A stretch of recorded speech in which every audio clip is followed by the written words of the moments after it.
Amém, amados? Deixa eu compartilhar aqui a minha tela.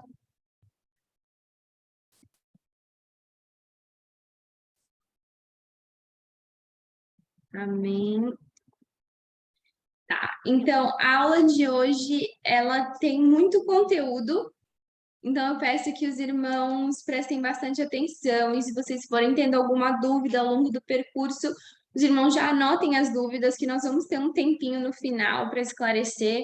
Eu sei que hoje a aula vai ser bem... muita coisa da Bíblia, mas eu creio que o Senhor tem muita coisa para nos revelar, o Senhor tem muita coisa para nos ensinar, então que possamos estar com nossos corações e as nossas mentes abertas. Amém?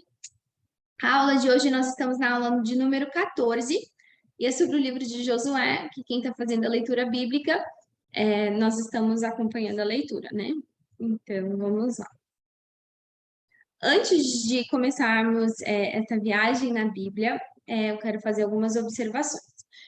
Então, número 1, o que a Bíblia não diz com clareza, nós não podemos afirmar com certeza. Vou repetir. O que a Bíblia não diz com clareza, nós não podemos afirmar com certeza. O que isso quer dizer, amados? Que a Bíblia não nos revela tudo. Há muitas coisas que nós vamos aprender só talvez quando estivermos no céu e perguntarmos para o Senhor. Então, tudo aquilo que a Bíblia não diz especificamente, nós não podemos afirmar com certeza.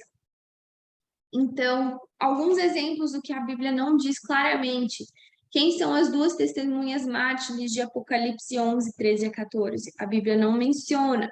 Quem são os filhos de Deus de Gênesis 6, 2 ou de Jó 1, 6 e 2, 1? O que Paulo ouviu no terceiro céu que ele não pôde contar? Qual é a data e a hora da volta de Jesus? O que é a marca da besta? Então, aqui são alguns detalhes de que a Bíblia não menciona com clareza. Então, ninguém pode afirmar isso com certeza. Nós temos teorias, há teólogos que criam teorias, mas não é algo que diz concreto na Bíblia. Então, algumas dessas coisas nós só ficaremos sabendo quando chegar a hora. E se é que ainda estaremos aqui para chegar a hora e ver ou perguntar para o Senhor. Outras somente quando chegarmos no céu. Portanto, sobre as coisas que a Bíblia não diz com clareza, nós podemos apenas formular hipóteses com coerência bíblica. Uma das expressões mais importantes da nossa vida está escrito. Então, o que está escrito na Bíblia, nós podemos afirmar com clareza. O que não está claramente especificado na Bíblia, ninguém pode afirmar com certeza, somente o Senhor Jesus, enfim, mas nós não podemos. Então, essa frase é muito importante, vamos manter isso em mente ao longo de todas as aulas. O que a Bíblia não diz com clareza, nós não podemos afirmar com certeza. E aí, então, podem ter muitas pessoas que digam: eu não concordo com o que você está falando, ou eu penso de outra forma, ou há visões doutrinárias que diferem uma da outra. E isso tudo bem, isso não tem problema, desde que esteja fundamentado na palavra de Deus. Então, há muitas visões, por exemplo, há muitas igrejas que pensam de formas diferentes. E desde que esteja tudo fundamentado na Bíblia, tudo bem, não tem problema. Na Bíblia, há versículos e coisas que são mais fortes do que outros, como, por exemplo, amar a Deus e aos irmãos é maior do que holocaustos e sacrifícios. Então, a Bíblia, Jesus diz que se agrada mais disso. Um espírito quebrantado e um coração compungido e contrito, ele vale mais, ele é maior do que holocaustos e sacrifícios. Então, a Bíblia nos diz isso. Obedecer ao Senhor e a sua palavra é maior do que holocausto e sacrifício. A Bíblia nos diz que é melhor obedecer do que sacrificar. A misericórdia é maior do que o juízo para os misericordiosos. E aí aqui alguns exemplos, como Raabe, Davi, Batseba e a mulher adúltera em Jó, que em João 8, 1 a 11, que a mulher adúltera seria apedrejada, mas o Senhor, a misericórdia do Senhor foi maior do que o juízo, do que a lei naquele tempo. Então, os preceitos mais importantes do reino dos céus é a justiça, a misericórdia e a fé. Porém, maior do que todos esses é o amor. Então, o amor é maior do que a fé e a esperança. Então, são coisas que nós temos que sempre ter em mente durante as aulas que há certas coisas bíblicas que são mais fortes do que outras.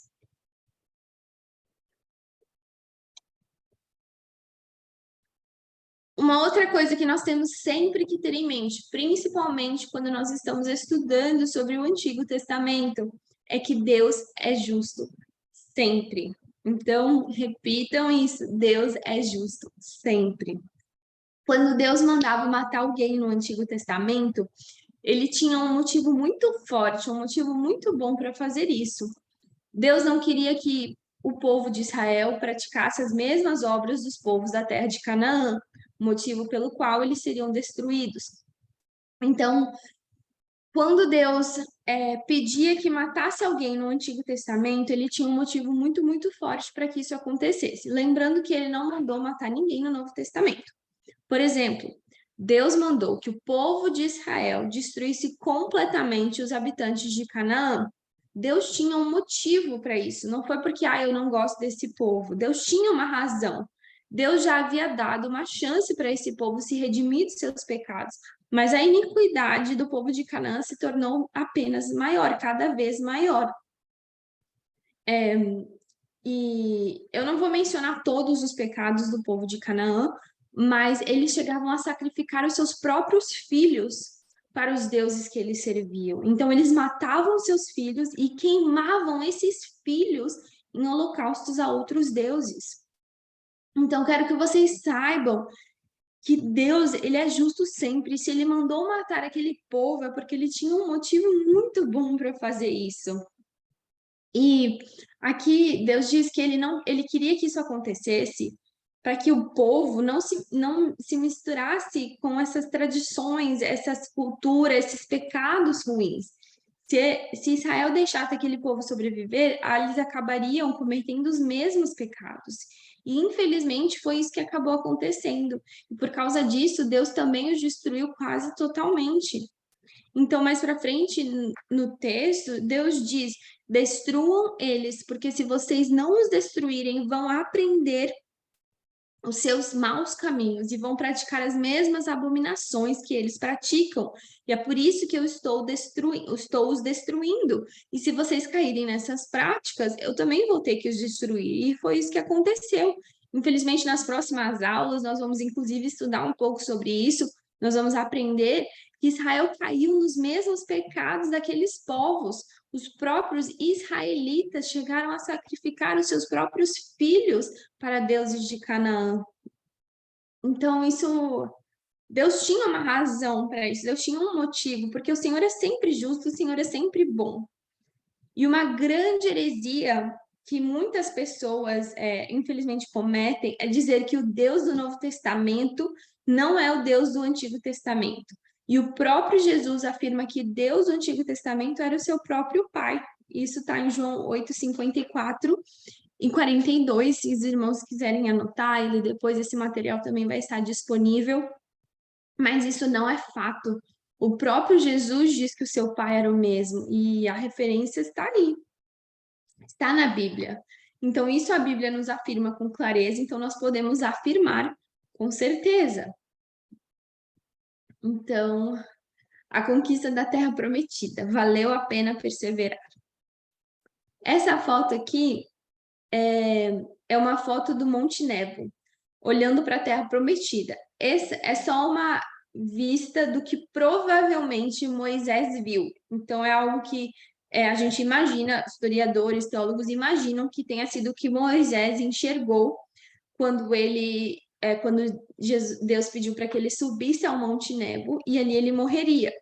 E Deus falou para ele: olha a terra de Canaã, olha a terra que eu prometi dar para Abraão, para Isaac, para Jacó e sua descendência. Então, essa daqui seria a visão que ele teve quando ele subiu no Monte Nebo. Aqui nessa imagem são alguns lugares bíblicos, como o Egito, o Mar Vermelho, aqui, a Península do Sinai, desertos, nações vizinhas, a terra de Canaã, Israel, Síria, Líbano, Tiro, Sidom, Mar Mediterrâneo e Chipre. Então, isso aqui é só um mapa para termos uma noção. Então, aqui, ó, Israel está aqui. E nessa imagem, esse pontinho vermelho, não sei se os irmãos conseguem ver o meu mouse, mas esse pontinho vermelho aqui é o Monte Nebo, aonde Moisés estava. Aqui nessa outra imagem, nós podemos ver a terra de Canaã, Israel com destaque para o Mar Morto, o Rio Jordão e o Mar da Galileia, além de muitas cidades cujas histórias vêm dos tempos bíblicos.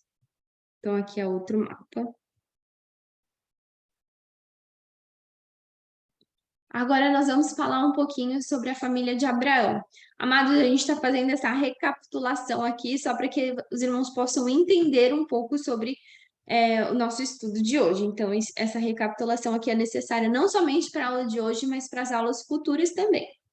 Então, aqui é a família de Abraão. Então, antes do filho prometido, do filho da promessa, Abraão se deitou com Agar, que era uma serva de Sara, e teve seu filho Ismael. Ismael e uma egípcia tiveram 12 filhos, e esses 12 filhos são os ismaelitas. Abraão depois teve, com a sua esposa Sara, Isaque. Isaque teve Jacó e Esaú. Esaú foi pai da descendência dos Edomitas. E Jacó, igual a Israel, teve 12 filhos e uma filha. E esses 12 filhos de Jacó deram início às 12 tribos de Israel, os israelitas. Abraão, depois da morte de Sara, teve uma outra esposa e teve 6 filhos com ela. E aí deram início aos midianitas e outros povos. E Ló, que era sobrinho de Abraão, gerou 2 nações, os moabitas e os amonitas. Então vamos ter isso em mente, amém? Aí aqui são as 12 tribos de Israel. Então Jacó e sua esposa Lia tiveram Ruben, Simeão, Levi, Judá, Isacar, Zebulon, e Jacó com a sua esposa Raquel teve José e Benjamim. E aqui dão início a certas tribos, como por exemplo os levitas, os benjaminitas e enfim. Jacó deu origem aos israelitas. E aí Jacó teve com Zilpa, Gade e Aser, e Jacó com Bila, Dan e Naphtali. E Jacó teve uma filha também, Lia, mas a Lia não deu início a nenhuma das tribos. Os levitas e os sacerdotes. Então, e aqui uma coisa bem interessante é que nós podemos ver que todas essas pessoas que nós já estudamos, já lemos quando nós passamos pela leitura de Gênesis, deram inícios a grandes povos, a grandes nações. Agora aqui, os levitas e os sacerdotes. Então há uma diferença entre os levitas e dentro desses levitas, quem são os sacerdotes? Então, os levitas são membros dos filhos de Israel, o Levi. Levi foi filho de Jacó, Israel, que deu origem aos levitas. Dentre dos levitas, da tribo de Levi, ele teve Gerson, Coate e Merari. Gerson deu origem aos gersonitas. Coate deu origem a Anurão e outros filhos. Arão teve 3 filhos. Um deles foi Miriam, Arão e Moisés. E os descendentes, os filhos de Arão, sim, são os sacerdotes. Então, todos que são descendentes da tribo de Levi são levitas. Porém, dentro dos levitas, somente a descendência de Arão são os sacerdotes.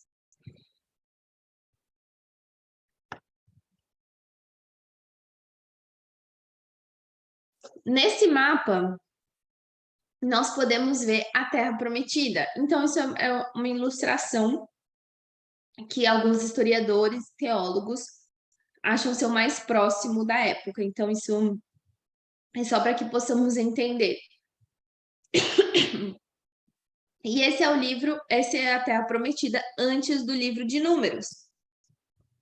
E essa é como a Terra Prometida ficou após o livro de Josué. Por quê? Porque no livro de Números, Moisés levando o povo rumo à terra prometida, eles entraram em guerra contra os amorreus. Aqui, os amorreus.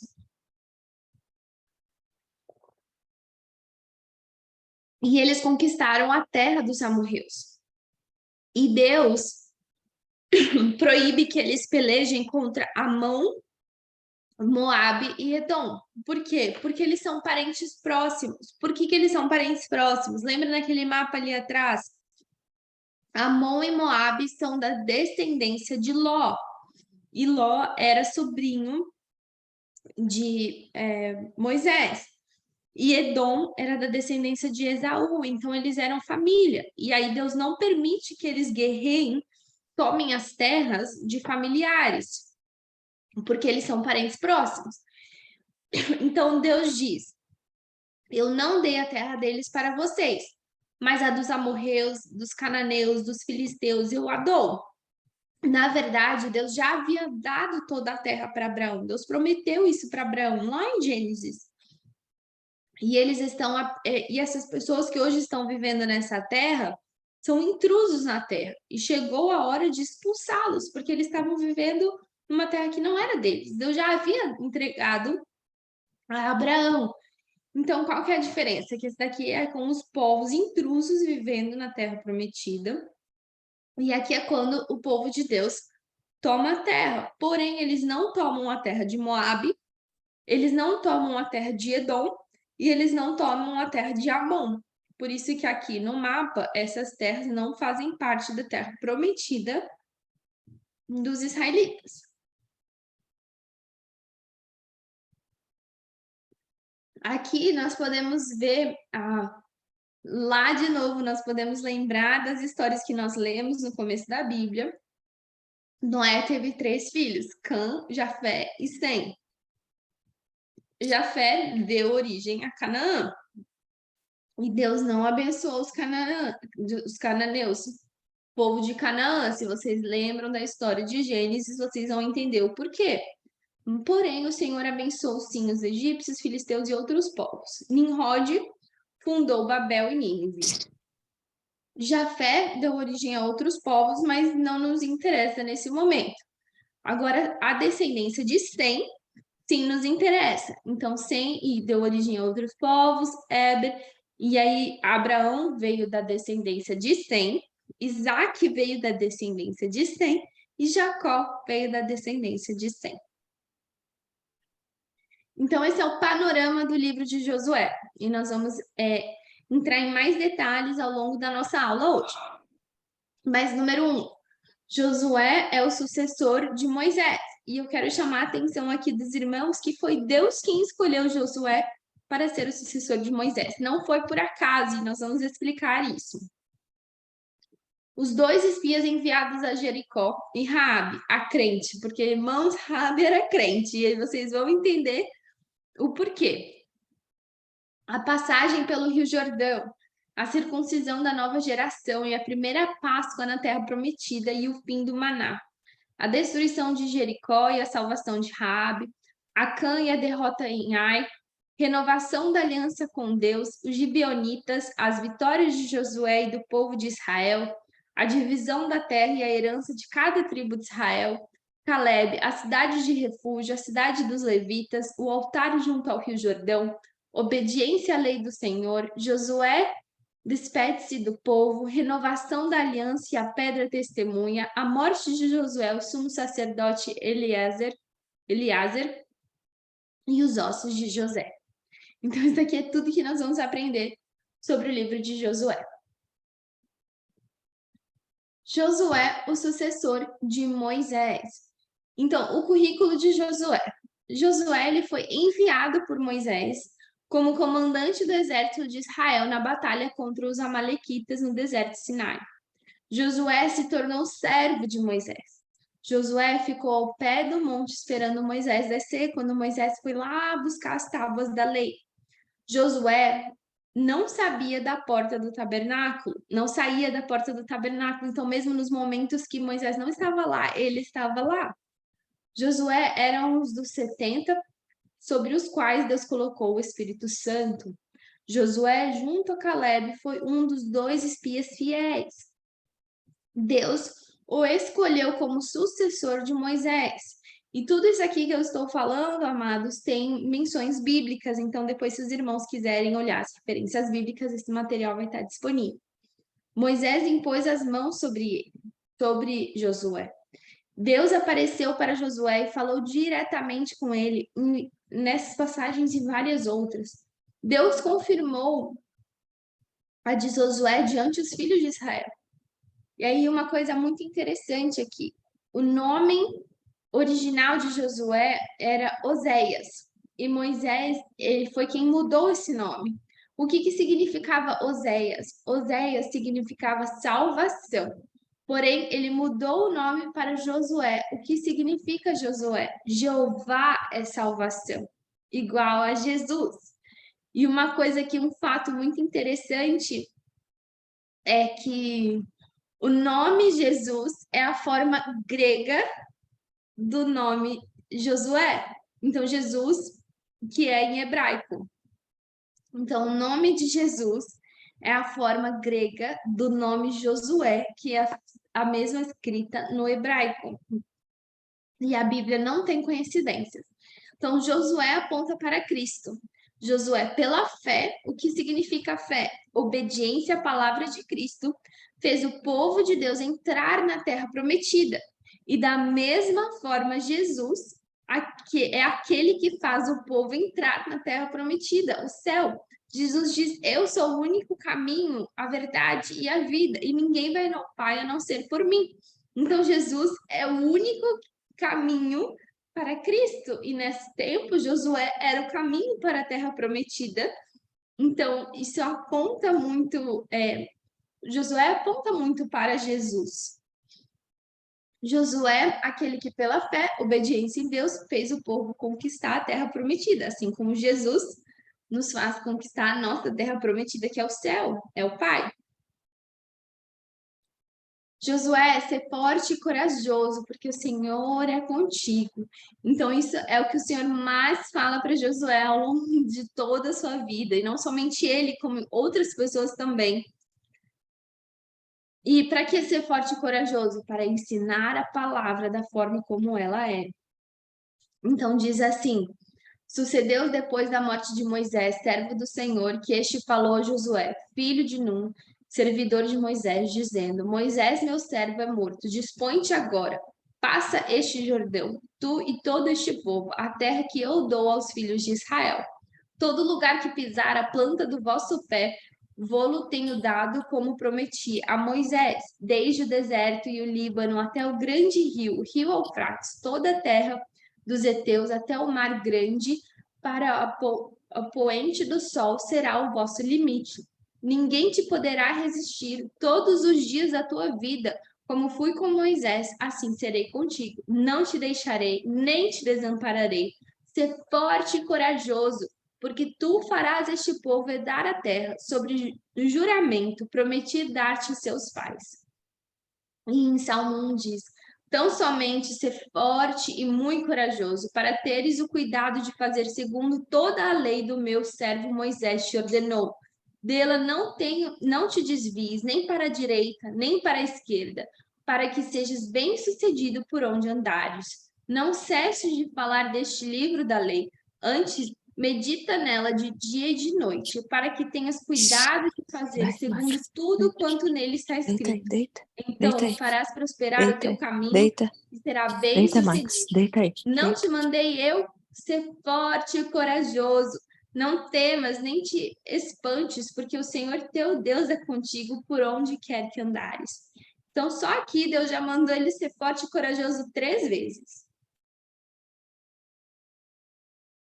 Em Deuteronômio 31:7 diz: chamou Moisés a Josué. Ele disse, na presença de todo Israel: ser forte e corajoso. Então agora não é mais Deus falando com ele. Deus mandou Moisés dizer a ele: ser forte e corajoso, porque com este povo entrarás na terra que o Senhor, sob juramento, prometeu dar aos teus pais, e tu farás herdá-la. O Senhor é quem vai adiante de ti, ele será contigo. Não te deixará, nem te desamparará. Não temas, nem te atemorizes. Em Josué 1:16 a 18 diz: Então responderam a Josué, dizendo: Tudo quanto nos ordenaste fazemos, e aonde quer que nos enviares, iremos.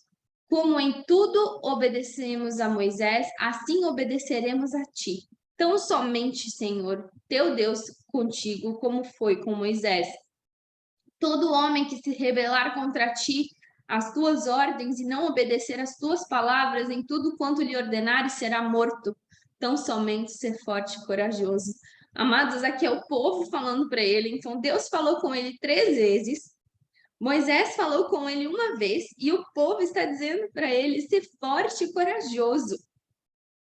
E em Josué 3:7 diz: Então disse o Senhor a Josué: Hoje comecei a engrandecer-te perante os olhos de todo Israel, para que saibam que, como fui com Moisés, assim serei contigo. E o interessante dessa palavra de hoje é que hoje, esse dia, foi o dia em que Israel atravessou o Rio Jordão. Exatamente no dia 10, no 10º dia, o mesmo dia em que o Cordeiro da Páscoa era separado. E depois deles entrarem na Terra Prometida, o povo foi circuncidado. Nós não podemos dizer ao certo o porquê que o povo não foi circuncidado no deserto, mas Deus manda que a partir do momento que eles atravessassem o Rio Jordão, que eles fossem circuncidados. Então, assim foi feito. E aí eles celebraram a primeira Páscoa na Terra Prometida.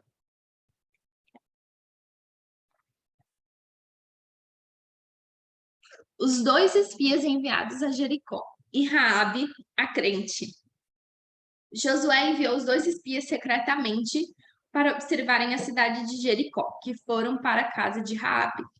O que quer dizer esse secretamente? Nós entendemos que ele enviou secretamente porque ele não disse ao povo que ele estava enviando alguém. Por que ele não disse? A última experiência que eles tiveram, que eles mandaram os 12 espias, e entre esses 12 estavam Josué e Caleb, não foi boa. Voltou somente Josué e Caleb, com fé, afirmando que o Senhor sim poderia fazer aquilo. Então, a decisão dele foi: não, eu vou ficar quietinho, vocês vão, não vamos compartilhar o povo, e vocês voltam e digam somente a mim o que vocês estão vendo. E a Bíblia nos diz que Raabe escondeu os espias, e ela mentiu para os homens enviados pelo rei de Jericó.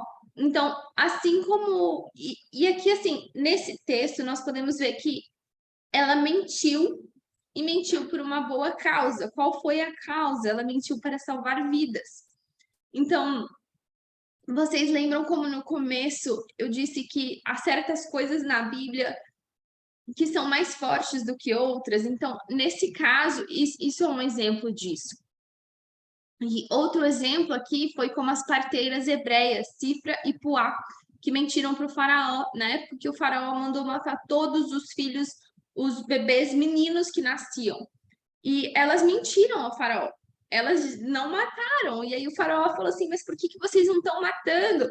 E elas ainda zombaram. Ela falou assim: não, porque essas mulheres não são como as egípcias, elas são muito fortes. Então, quando nós chegamos lá para ter o parto, o bebê já nasceu. E aí nós não temos como arrancar o bebê das mãos dessas mulheres. Isso não foi fato. Elas mentiram porque temiam ao Senhor e não queriam matar os bebês. E outro exemplo de alguém que mentiu foi Davi, que mentiu para Aquis, rei de Gade, quando fugiu de Saul para a terra dos filisteus. Assim como Pedro mentiu, ele negou por 3 vezes que ele não conhecia Jesus. Então, mentir não é pecado? Sim, amados, mentir é pecado. Isso não deixa de ser um fato. Mas entre mentir e salvar vidas, o que é mais importante? O que é mais forte nessas circunstâncias? Então, nessa circunstância, Raabe, Cifra e Puá, elas temeram a Deus. Por isso que mentiram para salvar a vida daqueles homens, daqueles meninos, daqueles bebês. E Davi mentiu para se salvar, e Pedro igualmente. Então, isso não nos dá o direito de mentir. Ou nós não somos... a conduta de um mentiroso não é salvo por isso. Mas nós precisamos entender que nesses contextos específicos, essas pessoas mentiram porque temeram ao Senhor. E quando Raabe mentiu para salvar a vida daqueles dois espias. Ela fez uma aliança com eles. E quando ela fez essa aliança com eles, ela disse assim: da mesma forma que eu tive misericórdia de vocês, e eu menti para salvar a vida de vocês, que vocês também tenham misericórdia de mim e da minha família. E eles concordaram com essa aliança com Raabe, por elas terem salvo a vida deles. Então, assim diz o texto, antes que os espias se deitassem, foi ela ter com eles ao Erito e lhes disse: bem sei que o Senhor vos deu essa terra, e que por pavor que infundis caiu sobre nós, e que todos os moradores da terra estão desmaiados, porque temos ouvido que o Senhor cessou as águas do Mar Vermelho diante de vós, quando, quando saíeis do Egito, e também o que fizestes aos dois reis dos amorreus, Seom e Og, que estavam além do Jordão, o quais destruístes. Ouvindo isso, desanimou-nos o coração, e ninguém mais há ânimo algum, por causa da vossa presença, porque o Senhor, o vosso Deus, é Deus em cima nos céus e embaixo na terra.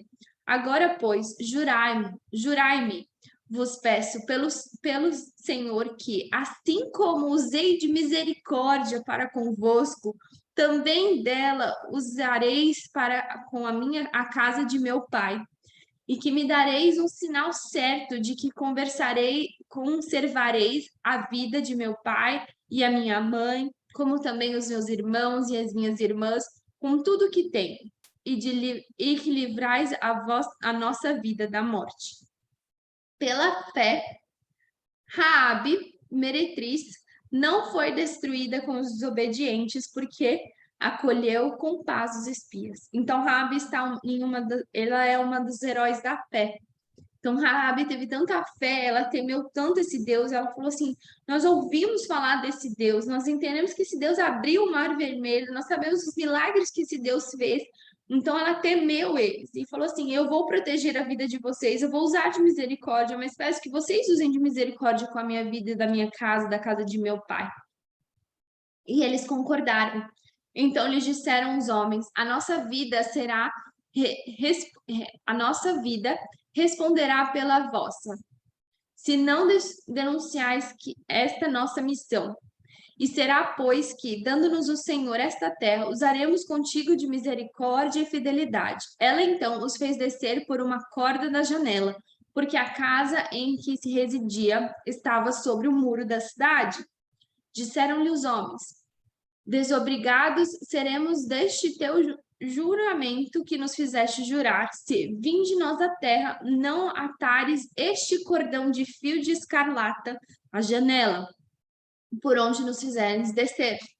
E se não recolherdes em casa contigo teu pai, a tua mãe, teus irmãos e toda a família de teu pai, qualquer que sair para fora da porta da casa, o seu sangue lhe cairá sobre a cabeça, e nós seremos inocentes. Mas o sangue de qualquer que estiver contigo em casa caia sobre a nossa cabeça, se algum nele puser a mão.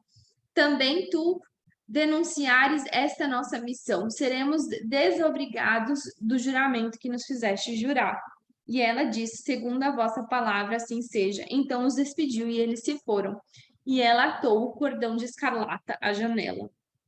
Então, o que eles disseram? Tudo bem, a nossa aliança está formada, mas nós precisamos reconhecer a sua casa. Então, amarre esse fio vermelho, escarlata, sobre a sua janela e coloca todos os seus parentes, seu pai, sua mãe, seus irmãos, dentro da sua casa. Quem estiver dentro da sua casa não será morto, não será destruído. E isso nós podemos ter um paralelo ao Egito, quando passou o anjo da morte, quando o povo teve que passar o sangue sobre os umbrais das portas. Foi a mesma situação. Ela amarrou o fio escarlata, vermelho, cor de sangue sobre a janela, e a morte não passou pelo seu lar ou quem estava dentro do lar. E isso aponta igualmente para o sacrifício de Jesus. E aí uma coisa muito interessante é que Raabe provavelmente era um motivo de vergonha para sua família. E agora ela seria um motivo de salvação para a sua família. Então nós podemos enxergar como Jesus transforma, como Jesus muda a história pela fé de uma mulher. E aí aqui a passagem pelo Rio Jordão. Sucedeu ao fim de 3 dias que os oficiais passaram pelo meio do arraial e ordenaram ao povo, dizendo: Quando virdes a arca da aliança do Senhor, vosso Deus, que os levitas e sacerdotes a levam, partireis vós também a vosso lugar e segurareis. Contudo, haja distância de cerca de 2.000 côncavos entre vós e ela. Não vos achegueis a ela para que conheceis o caminho pela qual haveis de ir, visto que por tal caminho nunca passaste antes. Disse Josué ao povo: santificai-vos, porque amanhã, o que é amanhã? Amanhã seria o dia que eles atravessariam o Rio Jordão, caminho da terra prometida. O Senhor fará maravilha no meio de vós. E também falou ao sacerdote, dizendo: levantai a arca e passai adiante do povo, levantando, pois, a arca, a aliança, e foram andando diante do povo. E aqui eu quero chamar atenção para uma diferença de entrar na terra prometida e conquistar a terra prometida. O que é essa diferença para nós? Entrar na terra prometida, recebermos o reino de Deus, aceitarmos Jesus como nosso único Senhor e Salvador. Conquistar a terra prometida, perseverarmos até o fim e chegarmos ao céu. Uma outra coisa que eu quero chamar a atenção dos irmãos é que a Bíblia menciona em algumas passagens santificai-vos. E então nós podemos entender que nós precisamos nos santificar hoje para algo que o Senhor possa fazer amanhã. Então aqui eles estão dizendo santificai-vos, porque amanhã algo acontecerá. Mas nós temos que ter em mente de que nós temos que nos santificar hoje, não somente olhando para amanhã, olhando também para hoje, e olhando para a situação de que nós não sabemos o que irá acontecer amanhã. Nós sabemos que o Senhor pode ter algo muito precioso preparado para nós, mas se nós não estamos santificados, se nós não estamos nos santificando, nos preparando para esse momento, de nada adianta aquilo que o Senhor tem. Então, precisa haver algo de nós, precisa haver.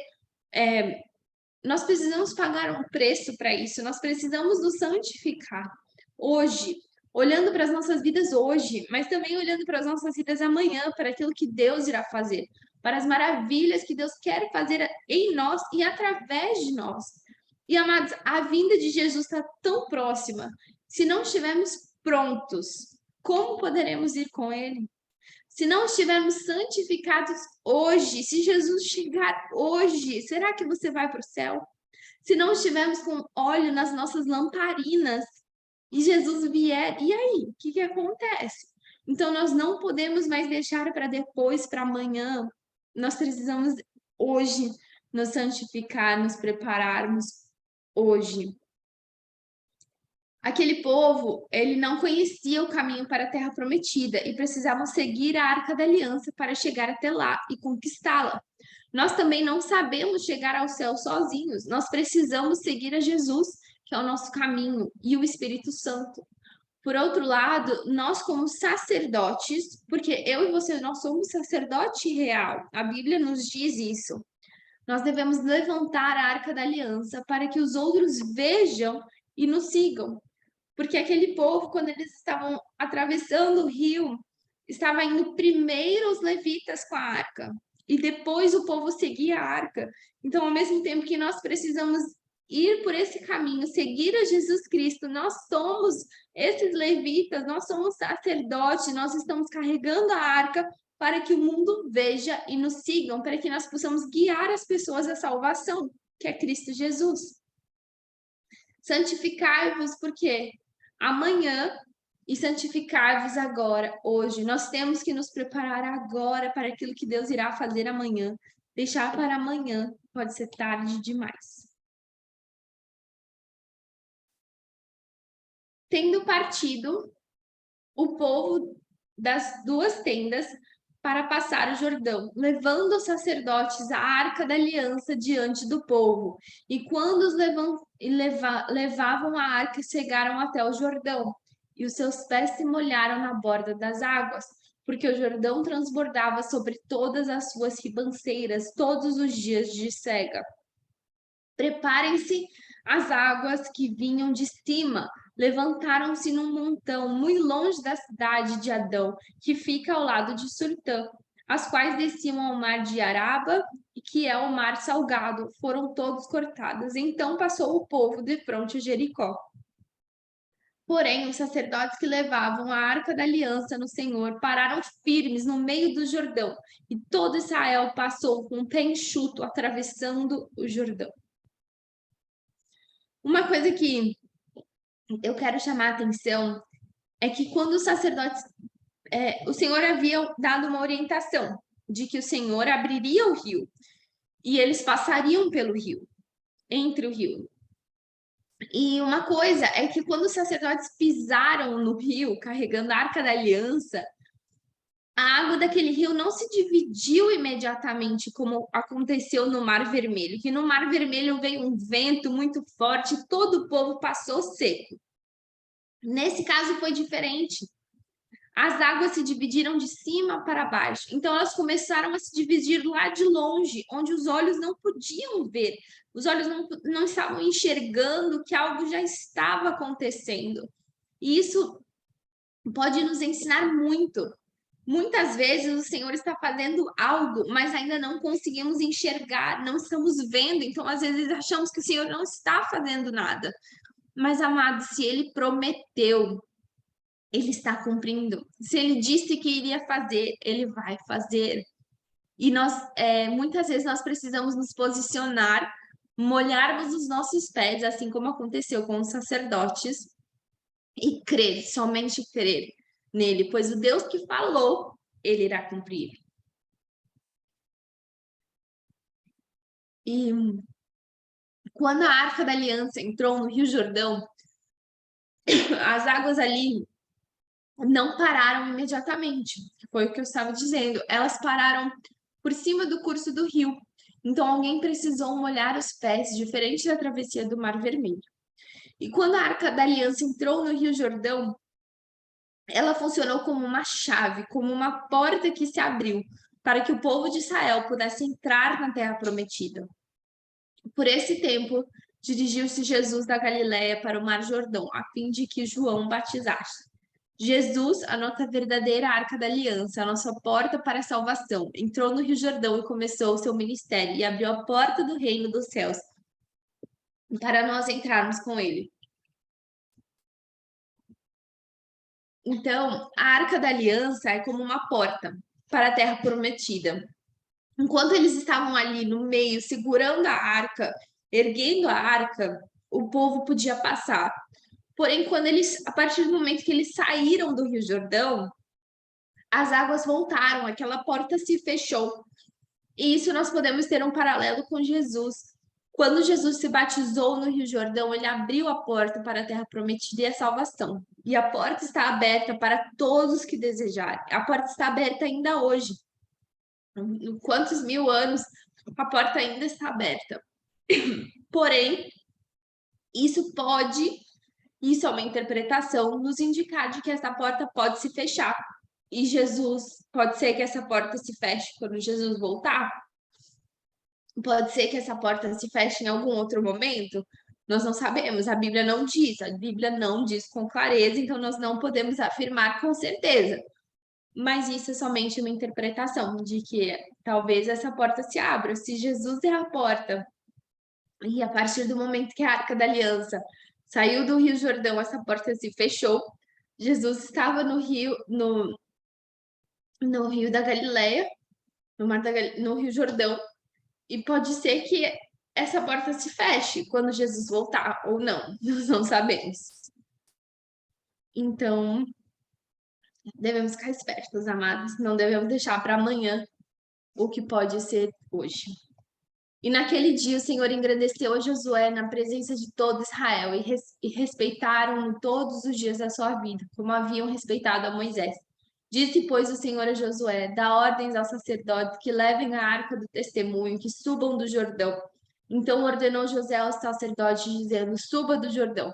E ao subirem no meio do Jordão, os sacerdotes que levavam a arca da aliança do Senhor, e assim que as plantas dos seus pés se puseram na terra seca, as águas do Jordão se tornaram ao seu lugar e corriam, como dantes, sobre todas as suas ribanceiras. Então, enquanto a arca da aliança estava no leito do Rio Jordão, a porta para a terra prometida estava aberta. Quando a última pessoa do povo de Deus entrou na terra prometida, a arca da aliança subiu do leito do rio e a porta se fechou. Hoje, o Espírito Santo está mantendo a porta aberta do reino dos céus, para que todos os povos, tribos, línguas, nações possam entrar por ela. Amados, quem quiser, essa porta está aberta. Quando o Espírito Santo subir do leito do rio, a porta se fechará. De novo, isso é uma interpretação, mas essa porta pode se fechar.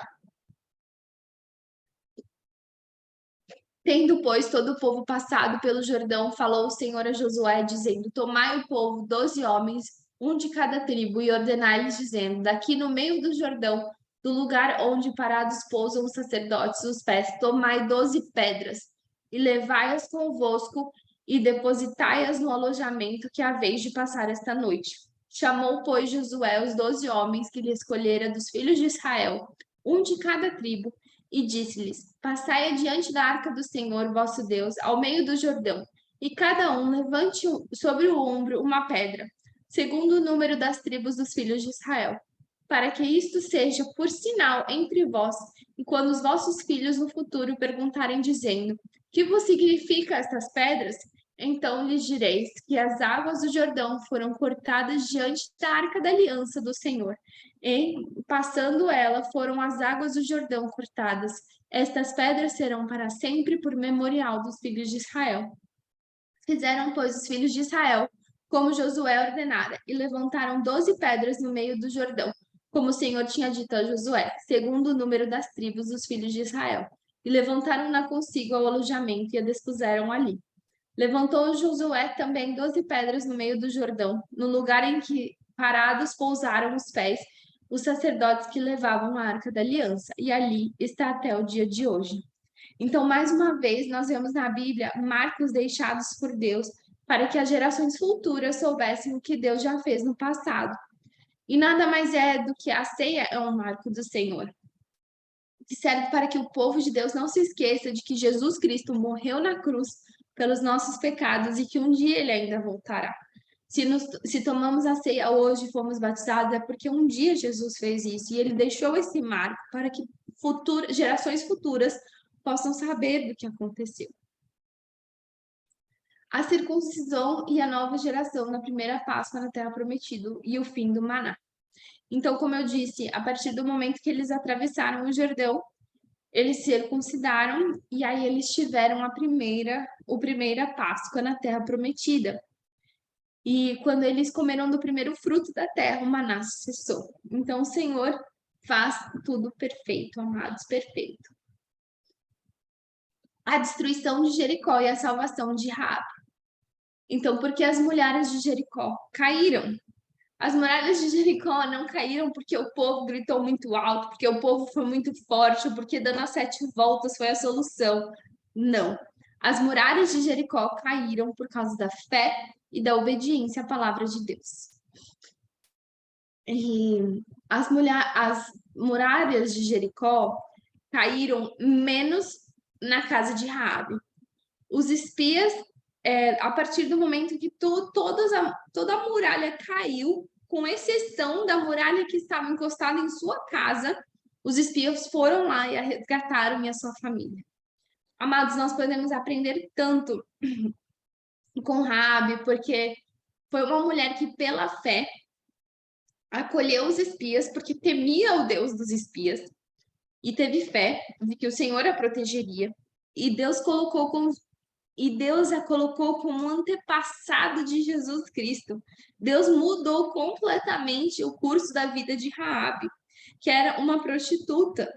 E Deus usou uma mulher que, possivelmente, isso é uma interpretação, trouxesse vergonha para sua família, para uma mulher que era um meio de salvação para a sua família. E através da aliança que ela fez com os espias, ela e a sua família foram salvos. E como se isso já não fosse bom o suficiente para Deus, o Senhor ainda fez mais. Deus mudou completamente o curso de sua vida. Raabe encontra um homem que, apaixonado por ela, quis casar com ela. Amados, um homem chamado Salmão, que a olhos humanos, quem ia querer casar com uma mulher estrangeira e prostituta, com o passado que essa mulher tinha? Mas a graça de Deus, foi a graça e a misericórdia de Deus que colocou este homem para se casar com ela, e era um homem da tribo de Judá, e eles se casaram. E Deus pega duas mulheres estrangeiras, Raabe e mais para frente na história Ruth, e as coloca na genealogia de Jesus. Isso nós podemos ver a graça de Deus. A fé que Raabe teve não somente a purificou e limpou de seu pecado, mas a fez especial. Deus a colocou na genealogia de Jesus Cristo. E isso é muito precioso. Agora, então tá, o povo atravessou, o povo derrubou as muralhas, e aí o povo decidiu destruir Ai. Então, como foi?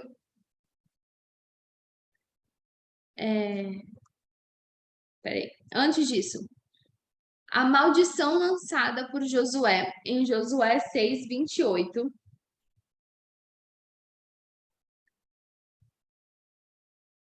Aqui, Josué 6:28. Naquele tempo, Josué fez o povo jurar e dizer: Maldito diante do Senhor seja o homem que se levantar e reedificar esta cidade de Jericó. Como a perda de seu primogênito lhe porá os fundamentos e a custa do mais novo as portas. Então, a maldição lançada por Josué nesse trecho se cumpre anos depois. E a Bíblia ainda endossa aquilo que ele disse. Então, as bênçãos e as maldições que estão na palavra de Deus são atemporais. O que isso significa? Que não importa o tempo que passe, tanto as bênçãos como as maldições se cumprirão. Não importa quanto tempo passar. E o que isso quer dizer? Que as bênçãos de Abraão servem para nós hoje. Não importa quantos 1000 anos já se passaram. A Bíblia não muda. Então, nós podemos tomar posse das bênçãos lançadas sobre a vida de Abraão. E aqui, para provar que se cumpriu, em 1 Reis 16:34 diz: Em seus dias, o rei Acabe, Biel, o Batelita, edificou a Jericó. Quando lhe lançou os fundamentos, morreu Abirão, o seu primogênito. Quando lhe pôs as portas, morreu Segude, o seu último, segundo a palavra do Senhor, que falaram por intermédio de Josué, filho de Nun. Então, a palavra do Senhor se cumpre. A próxima cidade que ia ser conquistada era Ai. E aí, o que aconteceu? Era uma cidade bem menor. Então, Josué mandou que alguns homens fossem espiar essa terra. E os homens voltaram para ele e disseram assim: Josué, nem vale a pena gastar todo o exército, não vamos cansar o povo. Apenas 3.000 homens será mais do que suficiente para tomar posse dessa terra. Lembrando que nessa época o exército tinha em média de 600.000 homens, então eles queriam mandar somente 3.000. E o que aconteceu? Eles foram derrotados. Foram derrotados e quando perderam, Josué se humilhou de tal forma perante Deus que ele rasgou as suas vestes, ele cobriu a sua cabeça com pó. E junto com os anciões, eles se prostraram o dia todo diante da arca da aliança do Senhor. E Deus apareceu a Josué, porque Deus responde. E Deus diz: o pecado de um único homem atraiu a ira de Deus contra o povo de Israel, que não saiu junto com o exército de Israel para batalhar, fazendo que o mesmo fosse derrotado. Então, aqui nós podemos ver que a força do exército de Israel não era nos 600.000 homens ou os 3.000 homens. A força do exército de Israel era o Senhor. E o que aconteceu? O Senhor não gostou, que por causa do pecado de um homem, eles perderam essa batalha, porque o Senhor viu esse pecado.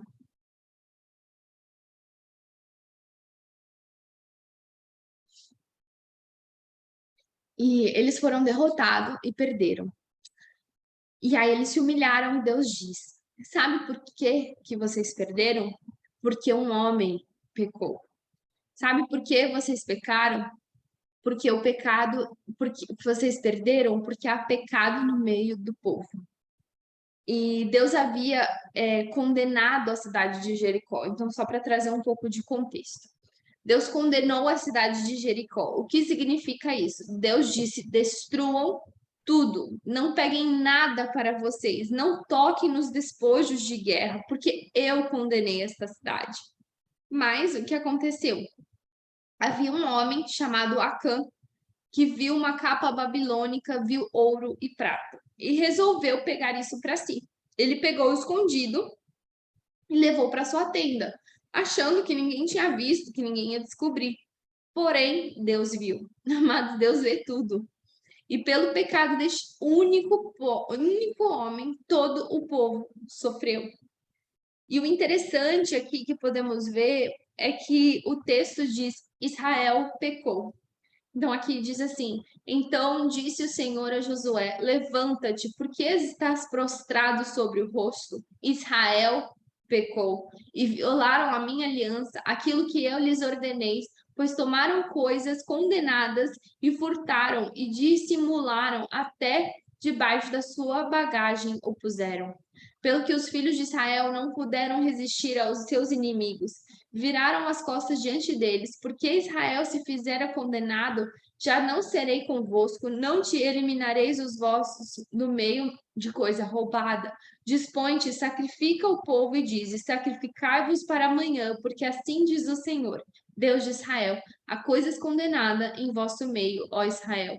A vossa, aos vossos inimigos não podereis resistir, enquanto não eliminardes do vosso meio as coisas condenadas. Então, o que quer dizer esse Israel pecou? Deus não disse Acã pecou. Deus disse Israel pecou. Embora quem tivesse pego as coisas foi Acã. Então, nós podemos ver que o pecado individual, o pecado de um homem, contaminou coletivamente todo o corpo de Cristo. Então, por causa de um homem, todo o corpo de Cristo sofreu, todo Israel sofreu. E aí o que aconteceu? Pela manhã, pois, vós chegareis segundo as vossas tribos, e será que a tribo que o Senhor designar por sorte se chegará segundo as famílias, e a família que o Senhor designasse chegará por casas, e a casa que o Senhor designasse chegará o homem por homem. Aquele que for achado com coisa condenada será queimado, ele e tudo quanto tiver, porquanto violou a aliança do Senhor e fez loucura em Israel. Então, Josué e todo Israel tomaram Acã. Não somente Acã, o único que pecou foi Acã, mas tomaram Acã, os filhos de Zera, e a prata, e a capa de barro e a barra de ouro, os seus filhos, as suas filhas, os seus bois, os seus jumentos e as suas ovelhas, a sua tenda e tudo quanto tinha, e levaram-no para um vale de Acor. Disse Josué: Por que nos conturbaste? O Senhor hoje te conturbará. Então, e todo Israel o apedrejou, e depois de apedrejá-lo, os queimou. Então, Acã pecou, mas o Senhor diz: Israel pecou. Então, o nosso pecado individual pode sim afetar o corpo de Cristo como um todo. A renovação da aliança de Deus. Então Josué edificou um altar ao Senhor, Deus de Israel, em Monte Ebal, como Moisés, servo do Senhor, ordenara aos filhos de Israel, segundo o que está escrito no livro da lei de Moisés. A saber, um altar de pedras toscas, sobre o qual não manejara instrumento de ferro. Sobre ele ofereceu holocaustos ao Senhor e apresentava-nos ofertas pacíficas. Escreveu ali em pedras uma cópia da lei de Moisés, que já havia escrito diante dos filhos de Israel. todo Israel, com seus anciões, os seus príncipes e seus juízes, estavam de, de um e de outro lado da arca, perante, perante os levitas sacerdotes que levavam a arca da aliança do Senhor, tanto estrangeiro como naturais. Metade dele em frente do monte Gerizim e outra metade em frente do monte Ebal. Como Moisés, servo do Senhor, outrora ordenara que fosse abençoado o povo de Israel. Depois leu todas as palavras da lei, a bênção e a maldição, segundo tudo que está escrito no livro da lei. Palavra nenhuma houve de tudo que Moisés ordenara que Josué não lesse, para toda a congregação de Israel e para as mulheres e os meninos e os estrangeiros que andavam no meio deles. Os gibeonitas. Amados, os gibeonitas foram outro povo que mentiu. Então, os gibeonitas ficaram com medo de Israel e do Senhor de Israel. E mentiram, os enganaram e conseguiram fazer uma aliança de paz com Israel. Contra a vontade do Senhor, os gibeonitas se tornaram servos dos israelitas. Então, eles consultaram a Deus antes de fazer essa aliança? Não, não consultaram. Porém, Deus os fez honrar essa aliança. Da mesma forma conosco, muitas vezes nós fazemos alianças sem necessariamente consultar ao Senhor. Então, essa aliança não é necessariamente vontade de Deus. Mas se estamos fazendo uma aliança legítima, nós precisamos cumprir essa aliança. Então, se não está dando, temos que orar, porque o Senhor manda cumprir.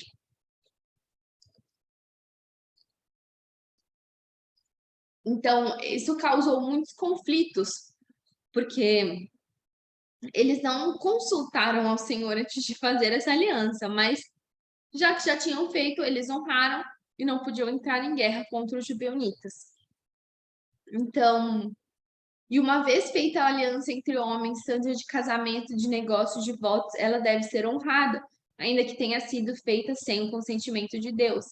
Ao violar a aliança de paz com os gibeonitas, Saul trouxe maldição para Israel, que se cumpriu nos dias do rei Davi, 3 anos de fome, e que só foi quebrada quando 7 descendentes de Saul foram enforcados ao Senhor, tirando a culpa de sangue sobre Israel. Então, mesmo se fizermos uma aliança que não consultamos ao Senhor, não nos dá o direito de quebrar essa aliança, porque a nossa palavra vale muito, a nossa palavra tem valor.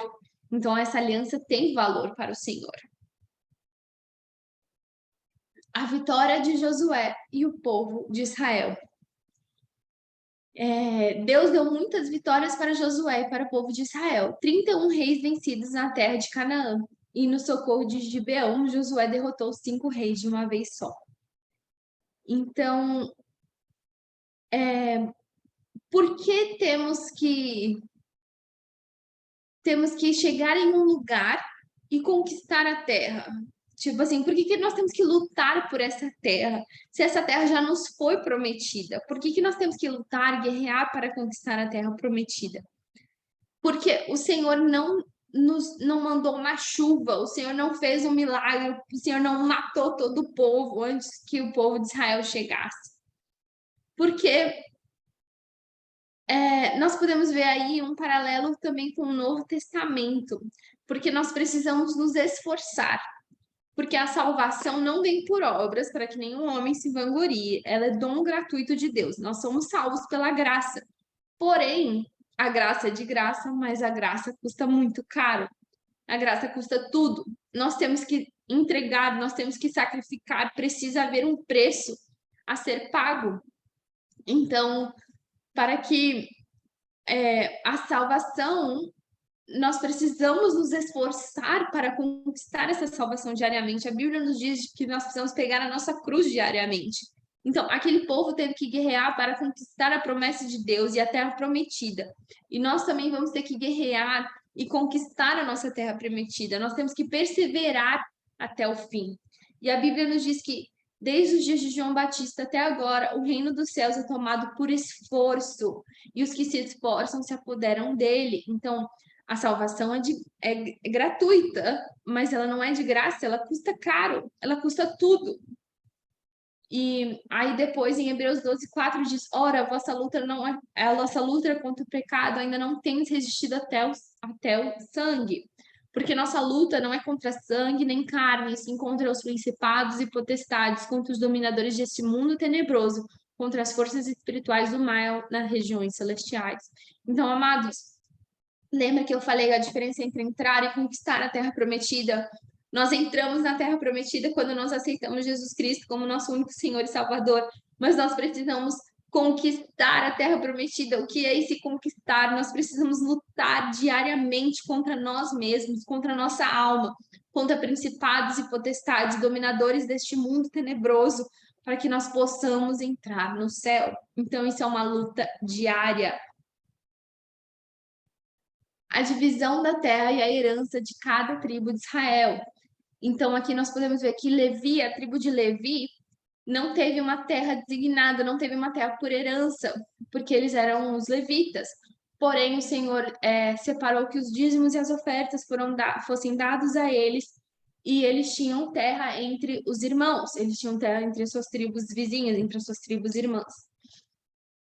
Então, Simeão e Levi são irmãos, as suas espadas são instrumentos de violência. Maldito seja o fruto, o furor, pois era forte, a sua ira, pois era dura. Dividi-lo-eis em Jacó e espalhareis em Israel. Agora, pois, os teus 2 filhos que te nascem na terra do Egito, antes de que viessem a ti no Egito, são maus. Efraim e Manassés serão maus, como Ruben e Simeão.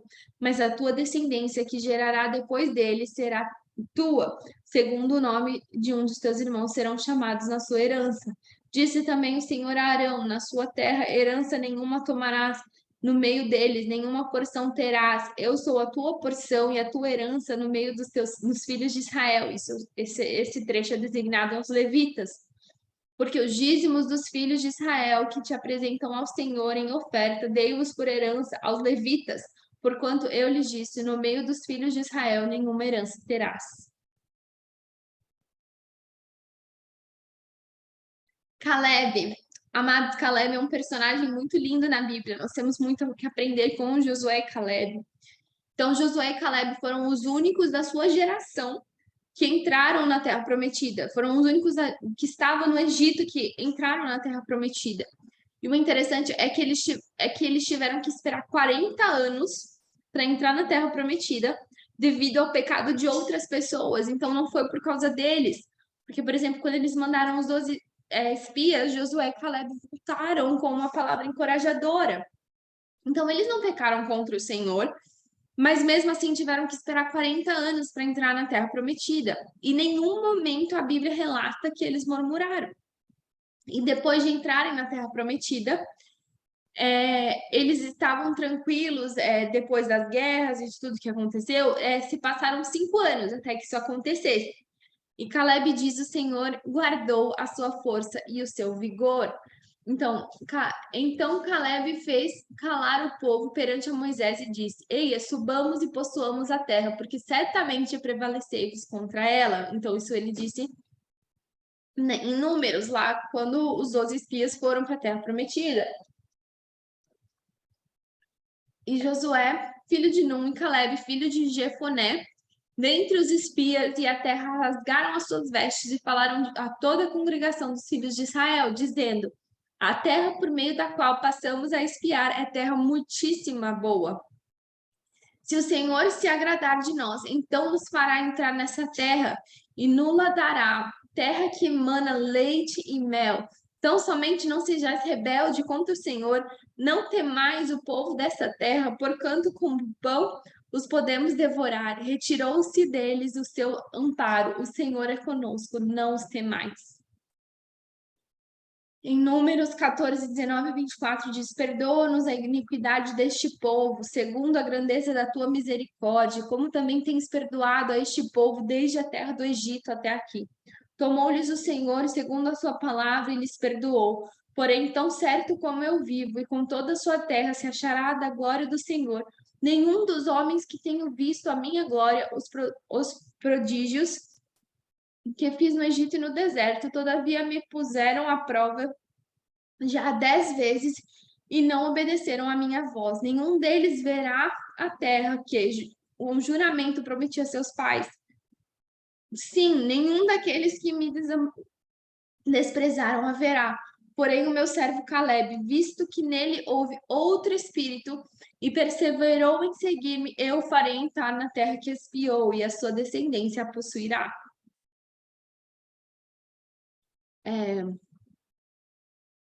Chegaram os filhos de Judá, Josué e Gilgal, e Caleb, filho de Jefoné, os quizineus, lhes disse: Tu sabes o que o Senhor falou a Moisés, homem de Deus, em Cádiz Barneia, a respeito de mim e de ti? Tinha eu 40 anos quando Moisés, servo do Senhor, me enviou de Cádiz Barneia para espiar a terra, e eu lhes relatei como senti no coração. Mas meus irmãos que subiram contigo desprezaram o povo, e eu, porém, perseverei em seguir o Senhor, o meu Deus. Então Moisés, naquele dia, jurou, dizendo: Certamente a terra que vos puseste o pé será tua e de teus filhos, em herança perpetuamente, pois perseveraste em seguir o Senhor, o meu Deus. Eis agora o Senhor conservou-me em vida, como prometeu, 45 anos há desde que o Senhor falou estas palavras a Moisés, andando Israel ainda no deserto, e já agora sou de 85 anos. Estou forte, e ainda hoje, como no dia de Moisés me enviou. Qual era a minha força naquele dia, tal ainda agora para o combate, tanto para sair a ele como para voltar. Então, nós podemos ver que o Senhor fez algo muito especial na vida de Caleb. Ele renovou o seu vigor, ele manteve a sua força. Então, mesmo com 85 anos, ele tinha a mesma disposição de quando Moisés o enviou para espiar a terra. E a terra que seria dele por herança era uma terra de gigantes, e ele disse: Ó, não tem problema, me dá aqui essa terra, que eu lutarei e a conquistarei, porque eu sou forte, eu me sinto forte, o Senhor guardou a minha força e o meu vigor. E aí podemos ver a bênção e a graça do Senhor sobre ele. A cidade do refúgio. A cidade do refúgio nada mais é do que o nosso refúgio hoje, que é uma chance depois do pecado. Então, nós podemos ver isso muito em Jesus Cristo. Então, nós, pelos nossos pecados, fomos culpados da morte de Cristo. Então, por mais que nós, eu e você, hoje, não necessariamente influenciamos nada na morte de Jesus lá atrás, o nosso pecado e o pecado do nosso povo, da humanidade, sim, influenciou na morte de Cristo. Então, hoje, nós temos sim culpa disso. E o que é essa terra, essa cidade do refúgio? É uma segunda chance, é um lugar para nos refugiarmos, que nada mais é do que Cristo Jesus. Para que, mediante duas coisas imutáveis, nas quais é impossível que Deus minta, forte alento tenhamos nós que já corremos para o refúgio a fim de alcançar a mão da esperança proposta. Então, Jesus Cristo é a nossa esperança, amados, é o nosso refúgio. A cidade dos levitas. Então chegaram os cabeças dos pais dos levitas a Eliezer, o sacerdote, e Josué, filho de Num, e as cabeças dos pais das tribos dos filhos de Israel, e falaram-lhes em Siló, na terra de Canaã, dizendo: O Senhor ordenou, por intermédio de Moisés, que se nos dessem cidades para habitar e os seus arredores para os nossos animais. E os filhos de Israel deram aos levitas a sua herança, segundo o mandado do Senhor, essas cidades e os seus redores. Deram mais da tribo dos filhos de Judá e da tribo dos filhos de Simeão, estas cidades que nominalmente foram designadas para que fossem dos filhos de Arão, das famílias dos cotitas, dos filhos de Levi, porquanto a primeira sorte foi deles. Assim lhes deram Kirati Arba. Arba era o pai de Anak, que é Hebron, na região montanhosa de Judá, e em torno dela os seus arredores. Porém, o campo da cidade, com suas aldeias, deram a Caleb, filho de Jefoné, por sua possessão. Então, ter cidades e ter terras por herança. Os levitas ficaram com cidades espalhadas em Israel, e os sacerdotes, porém, ficaram com as mais concentradas, em Judá, Simeão e Benjamim. O altar junto ao rio Jordão. Vindo eles para os limites pegados ao Jordão, na terra de Canaã. Ali os filhos de Ruben, os filhos de Gade e a meia tribo de Manassés edificaram um altar junto ao Jordão, altar grande e vistoso. Os filhos de Israel ouviram dizer: Eis que os filhos de Ruben, os filhos de Gade e meia tribo de Manassés edificaram um altar de fronte da terra de Canaã, nos limites pegados ao Jordão, ao lado dos filhos de Israel. Ouvindo isso, os filhos de Israel ajuntaram-se com toda a congregação dos filhos de Israel em Siló, para saírem à peleja contra eles. Assim diz toda a congregação do Senhor: Que infidelidade é esta que cometeste contra Deus de Israel, deixando hoje de seguir o Senhor, edificando-lhes um altar, que vos rebelardes contra o Senhor? Acaso não bastou a iniquidade de pior do que até hoje nós estamos ainda purificados, posto que houve prega nas congregações do Senhor, para que hoje abandoneis o Senhor? Se hoje vos rebelais contra o Senhor, amanhã se irá contra toda a congregação de Israel. Se a terra da vossa herança é imunda, passai-vos para a terra de possessão do Senhor, onde habita o tabernáculo do Senhor, e tomais possessão entre nós. Não vos rebeleis, porém, contra o Senhor, nem vos rebelei contra nós. Edificai-vos um altar afora do altar do Senhor nosso Deus. Não cometeu Acã, filho de Zera, infidelidade no tocante às coisas condenadas, e não veio a ira sobre toda a congregação de Israel, pois aquele homem não morreu sozinho na sua iniquidade. Então responderam os filhos de Ruben, os filhos de Gade, no meio da tribo de Manassés, e disseram às cabeças dos grupos dos milhares de Israel: O poderoso Deus, o Senhor, o poderoso, o Deus, o Senhor, ele o sabe, Israel, mesmo o saberá. Se foi em rebeldia ou por infidelidade contra o Senhor, hoje não vos percebeis. Se edificamos um altar para nos apontarmos ao Senhor, ou para sobre ele oferecermos holocausto e oferta manejas, ou sobre ele fazemos oferta pacífica, o Senhor mesmo que nos demande. Pelo contrário, os fizemos por causa da seguinte preocupação: amanhã vossos filhos talvez dirão aos nossos filhos: Que tendes vós com o Senhor Deus de Israel? Pois o Senhor pôs o Jordão por limite entre nós e vós, ó filhos de Ruben e filhos de Gade. Não tendes parte no Senhor, e assim bem podereis os vossos filhos apartar dos vossos temor do Senhor. Pelo que dissemos, preparemo-nos, edifiquemos um altar, não para holocausto, nem para sacrifício, mas para que entre nós e vós, entre a nossa geração e depois de nós, seja testemunho, e que possamos servir ao Senhor diante dele e nos nossos holocaustos e nos nossos sacrifícios e ofertas pacíficas. Para os vossos filhos, digam amanhã a nossos filhos: Não tendes parte no Senhor. Então, aqui nós podemos ver mais um marco na Bíblia deixada para que as gerações futuras pudessem saber o que tinha acontecido no passado. E qual o principal marco? A prova que o nosso ministério é irmão de outros ministérios. Então, houve uma separação entre os povos por causa do rio. Então, eles disseram: vamos edificar um altar para que todas as gerações saibam que nós somos amigos, que nós servimos ao mesmo Deus. E hoje, qual que pode ser esse marco de que a nossa igreja é irmã de outra igreja? De que uma igreja aqui é irmã de uma igreja no Brasil ou de outro lugar no mundo? Esse marco é o Espírito Santo. Então, da mesma forma que naquela época o marco era aquele altar, hoje o marco é o Espírito Santo. Obediência à lei do Senhor. Esforçai-vos, pois muito para guardaste e cumpriste tudo quanto está escrito na lei do livro de Moisés, para que dela não vos apartais nem à direita, nem para a esquerda, para que não vos misturais com estas nações que restam entre vós.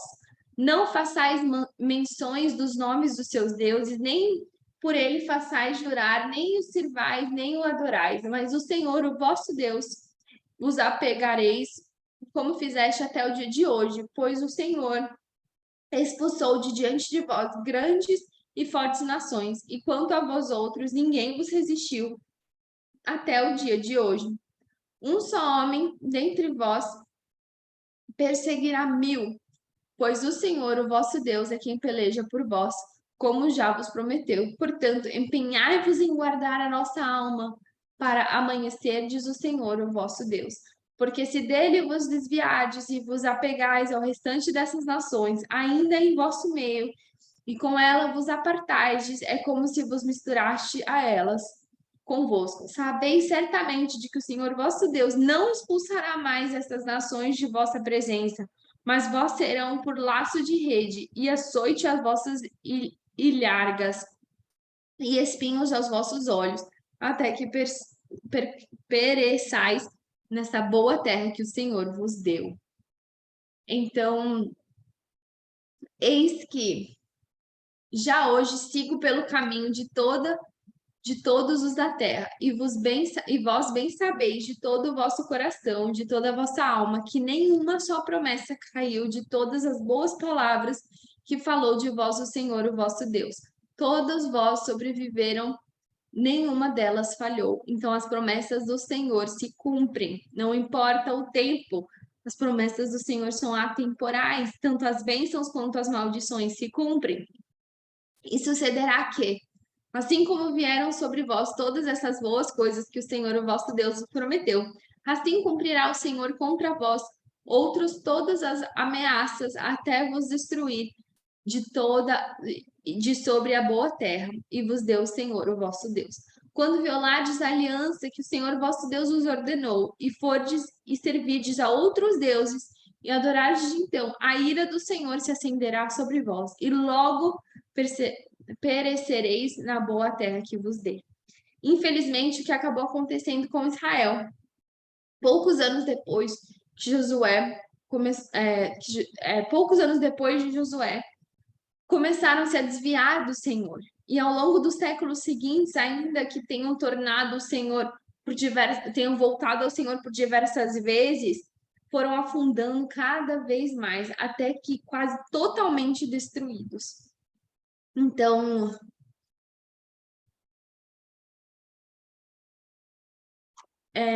por mais que nós podemos ver que em algumas ocasiões tiveram reis bons, reis maus, reis que levaram o povo de volta a Deus, reis que afastaram o povo de Deus, nós podemos ver que depois eles foram quase totalmente destruídos pela iniquidade.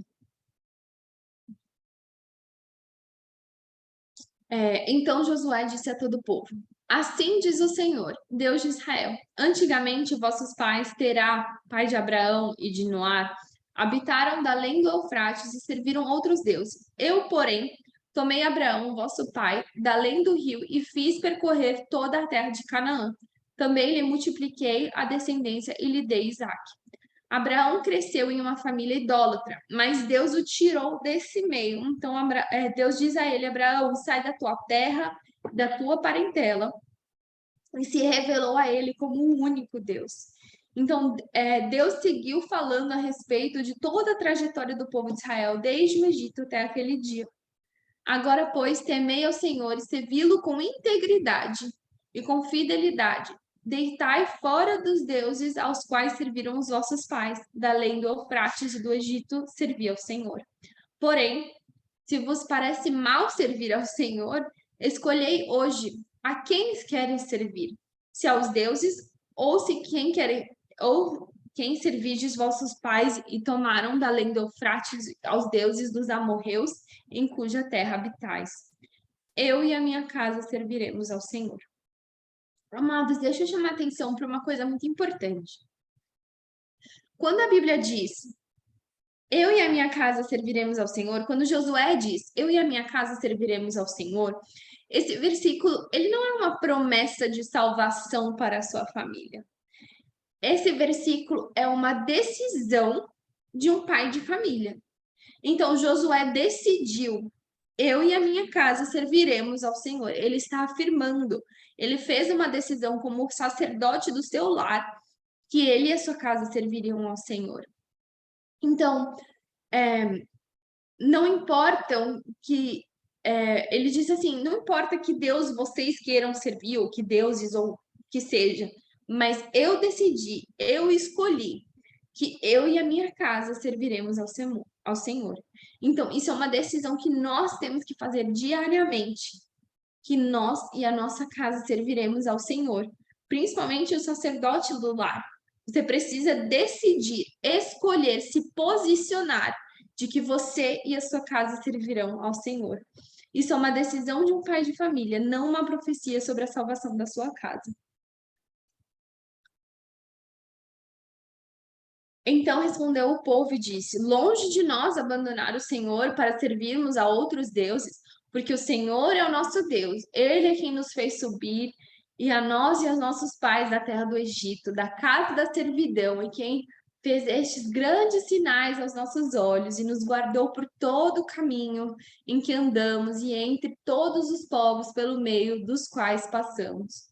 O Senhor expulsou diante de nós todas estas gentes até o amorreu, morador da terra. Portanto, nós também serviremos ao Senhor, pois ele é o nosso Deus. Então Josué diz ao povo: Não podereis servir ao Senhor, porquanto é Deus santo, Deus zeloso, que não perdoará a vossa transgressão, nem os vossos pecados. Se deixardes o Senhor e servirdes a outros deuses estranhos, então se voltará e vos fará mal e vos consumirá depois de vos ter feito bem. Então ele fala assim, ó, se você não for se converter, fazer uma convergência na sua vida total para Jesus Cristo, é melhor que você nem venha. Porque se você vier e se voltar a outros deuses, vai ser pior para você. Então, esse foi um apelo naquela época. Então disse o povo a Josué: Não, antes serviremos ao Senhor. Josué disse ao povo: Sois testemunhas contra vós mesmos de que escolhestes o Senhor para servir. E disseram: Nós o somos. Agora, pois, deitai-vos fora dos deuses estranhos que há no meio de vós e inclinai o vosso coração ao Senhor, Deus de Israel. Disse o povo Josué: Ao Senhor nosso Deus serviremos e obedeceremos a sua voz. Quem quer aceitar Jesus como seu Senhor e Salvador? Aí eles disseram: Eu quero. Aí Josué disse: Não, você não, porque você não vai conseguir segui-lo até o fim, então é melhor você nem começar. Então o apelo dele nessa época era mais radical. Assim, ó, se você não for fazer até o final, melhor que você nem venha. Isso a Bíblia nos diz, de que se você está em cima do muro é pior do que você está do outro lado. Na verdade, você já está do outro lado, porque o muro não é do Senhor. E o que aconteceu? Infelizmente, o povo de Israel não foi fiel, ele não pôde cumprir essa aliança feita com o Senhor. E até antes nós podemos ver que Josué diz assim: ó, se vocês podem servir o Deus que vocês quiserem, eu não estou obrigando vocês a servirem o Deus de Israel. Então, vocês podem escolher, mas se você não quiser, já fala agora. Aí o povo fala: não, nós vamos servir ao Senhor. Aí ele fala de novo: ó, mas se não for servir até o fim, melhor você nem servir. Aí ele fala: não, nós vamos. Mas o que acontece? O povo peca, o povo cai. E graças a Deus que hoje nós temos a misericórdia do Senhor que se renova sobre as nossas vidas a cada manhã. Porque, amados, todos nós pecamos, todos nós falhamos com o Senhor. Mas nós precisamos escolher diariamente, decidir seguir a Jesus Cristo como nosso único Senhor e Salvador, de adorar ao Senhor, de não adorar a outros deuses, de pedir perdão, de nos arrepender, de fazer essa convergência diária em nossas vidas. Assim, naquele dia fez Josué uma aliança com o povo e lhes pôs por estatuto e direito em Siquém. Josué escreveu estas palavras no livro da lei de Deus, tomou a grande pedra e a erigiu ali debaixo do carvalho que estava em lugar santo do Senhor. Disse Josué a todo o povo: Eis que esta pedra nos será testemunha, pois ouviu todas as palavras que o Senhor nos tem dito. Portanto, será testemunha contra vós outros, para que não mintais a vosso Deus. Os céus e a terra tomam hoje por testemunha contra ti, que te propus a vida e a morte, a bênção e a maldição. Escolhe, pois, a vida para que vivas, e tu e a tua descendência, amando o Senhor teu Deus, dando ouvidos à voz e apegando-te a Ele, pois disso depende a tua vida e a tua longevidade, para que habitais na terra que o Senhor, sob juramento, prometeu aos teus pais, Abraão, Isaque e Jacó.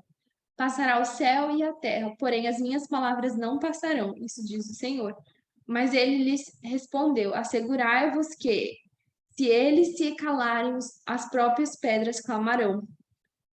Pois há três que dão testemunho no céu a respeito de Jesus: o Pai, a Palavra e o Espírito Santo, e estes três são um.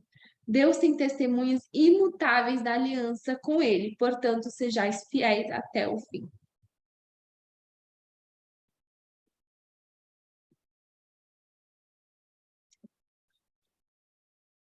A morte de Josué, o sumo sacerdote. Era Josué, porém, já idoso, entrando em dias, e disse-lhes o Senhor: já estás velho, entrando em dias, e ainda muitíssima terra ficou para se possuir. Depois destas coisas, sucedeu que Josué, filho de Num, servo do Senhor, faleceu com idade de 110 anos. Serviu, pois, Israel, o Senhor, todos os dias de Josué, e todos os dias dos anciões que ainda sobreviveram por muito tempo depois de Josué, e que sabiam todas as obras feitas pelo Senhor de Israel. Faleceu também Eleazer, filho de Arão, e sepultaram em Gibeá, pertencente a Finéia, seu filho, a qual fora dada a região montanhosa do Efraim. Depois que morreu essa geração de Josué, o povo começou a se desviar e o povo começou a cair em pecados dos moradores que sobraram da terra de Canaã. E isso foi muito triste. Nós vamos ver isso depois, nós ainda vamos estudar sobre isso no livro de Juízes, 1ª e 2ª Samuel e no livro de Reis. Os ossos de José. Então, quando Moisés saiu do Egito, ele carregou os ossos de José. E quando eles entraram na Terra Prometida, os descendentes de José finalmente enterraram seus ossos na terra da sua herança. Então a profecia se cumpre. Disse José a seus irmãos: eu morro, porém Deus certamente vos visitará e vos fará subir desta terra para a terra que jurou dar a Abraão, a Isaque e a Jacó. José fez jurar os filhos de Israel, dizendo: certamente Deus vos visitará e fareis transportar os meus ossos daqui. Então isso de fato aconteceu. Moisés carregou os ossos de José do Egito. Também levou Moisés consigo os ossos de José, pois havia este feito os filhos de Israel, juramento solenemente dizendo: certamente Deus os visitará daqui, pois levai convosco os meus ossos. Os ossos de José, que os filhos de Israel trouxeram do Egito, enterraram-nos em Siquém, naquela parte do campo que Jacó comprara aos filhos de Amor, pai de Siquém, por 100 peças de prata, que veio a ser a herança dos filhos de José. Pela fé, José, próximo ao seu fim, fez menção do êxodo dos filhos de Israel, bem como deu ordem contra os seus próprios ossos. Amados, a profecia se cumpre.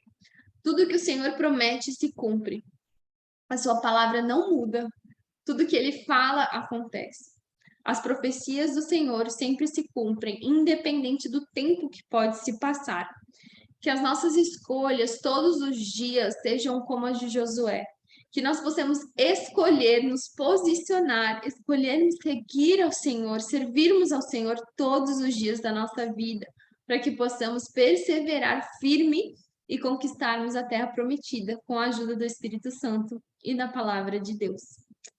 Amém, amados? Então é isso. Eu sei que a aula hoje foi bem extensa, mas eu oro que o Espírito Santo venha estar ministrando ao coração de cada um e que essa palavra possa frutificar, que possamos ter mais fome e sede de buscar, de conhecer ao Senhor, de buscar mais ao Senhor. E Ele com certeza irá nos trazer novas revelações, Ele vai abrir os nossos olhos para que possamos enxergar tudo aquilo que está na palavra de Deus. Amém? Então, vamos orar para encerrar, para abrirmos um tempinho se alguém tiver alguma pergunta. Amém?